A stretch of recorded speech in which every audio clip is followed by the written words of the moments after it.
Kevin McCullough. When this negotiated peace is done, what does a weakened Putin do in Russia? How does his position, because he's going to have probably 1 million casualties by that point, that he personally took into battle and said, we're going to go do this.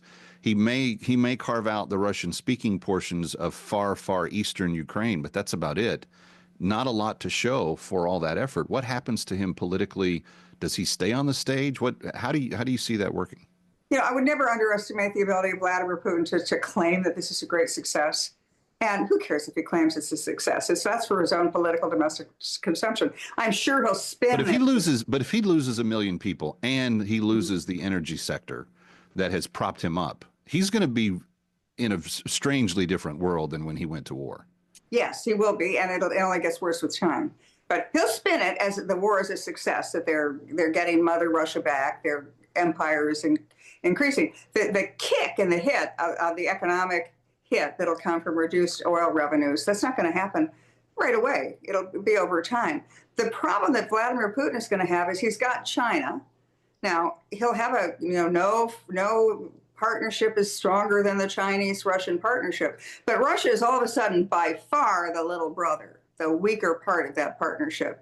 And what does Russia look forward to? I think Russia is going to be in a position of looking to other opportunities, maybe not just to be a vassal and wholly owned by China. Maybe Russia will look for other peaceful opportunities in the world. So Putin, his ability to get out of a tight corner, don't ever underestimate that.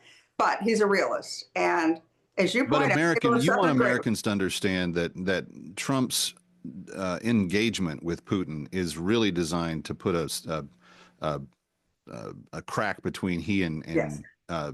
China, because China is by far the world's biggest threat right now. I mean, I think there's a reason that Donald Trump isn't trash talking Vladimir Putin. The American left says, oh, it's because you love Putin, you love dictators, or you're soft on Russia. If you look at his policies, in fact, he's been much tougher on Russia, whether it's on sanctions. That's true. Term one, he killed him on sanctions. On oil pipelines, et cetera. But he doesn't trash talk him. Why? Because President Trump understands that at the end of the day, he's going to want a negotiation with that guy. Harder to negotiate with a man who has a huge ego like Vladimir Putin if you've been calling him a bunch of names. That's true. In general, I don't see President Trump calling very many people names this go around. And it's kind of like, I don't know if he's just like, okay, I kind of understand where I'm at, got my boundaries down, everything's good, I don't need to worry about it, or if he's just a kinder, gentler version of himself. But I kind of like the guy that sits there and lets the little guy from the Musk family lip off to him, and he doesn't get all that worried about it. I think it's kind of cute. He's a man with a purpose. I think the assassination attempt really, I've seen him since then. Others who are with him on a daily basis said it's really changed him. He's a man with a mission, and he's a little less concerned about the slights. First of all, who are his enemies at home, right? There's no media. They kind of withered. There's no Democrat Party. I mean, there's a bunch of 80-year-olds who have to walk around in walkers. And they don't know what they believe. So there's no unified opposition. The only unified opposition would be in the bureaucracy. And Elon Musk and Doge are taking a sledgehammer to that. So at home, President Trump has never been more popular than when he's elected.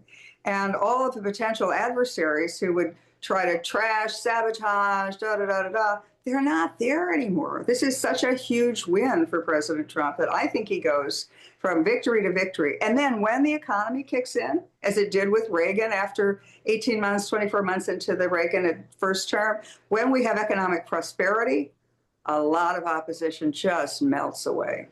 What do we do with all this money that we're finding? Well, I think at a minimum, we start cutting the federal budget. Means we have to, we don't have to borrow as much. People don't realize that we're borrowing money that we don't have to pay for stuff that we now realize we don't need. And we're borrowing it from countries that don't like us. So we're giving a lot of leverage to our bankers. And I'm sorry, all of that sounds like a bad deal to put transgender Sesame Street on in Iraq. I don't understand the thinking behind that. Why would we take out loans to do that? Or why would we take out loans where it turns out that maybe as much as 20% of Medicare and Medicaid are frauds? We're giving Medicare to people. Don't you know, KT, we have like 100 people that are over 300 years old that are collecting Social Security this month. Well, it's obviously it's more than one crook in the thing. It's not just one guy who's deciding to keep Grandpa's Medicare payments going. This is a wide, this is a big time fraud operation. We just got a check for Alexander Hamilton. I didn't know he could still draw Social Security. Okay, KT McFarland, always appreciate your insights. Thank you so much. Thank you. Kevin McCullough coming right back from Times Square. Don't touch that dial.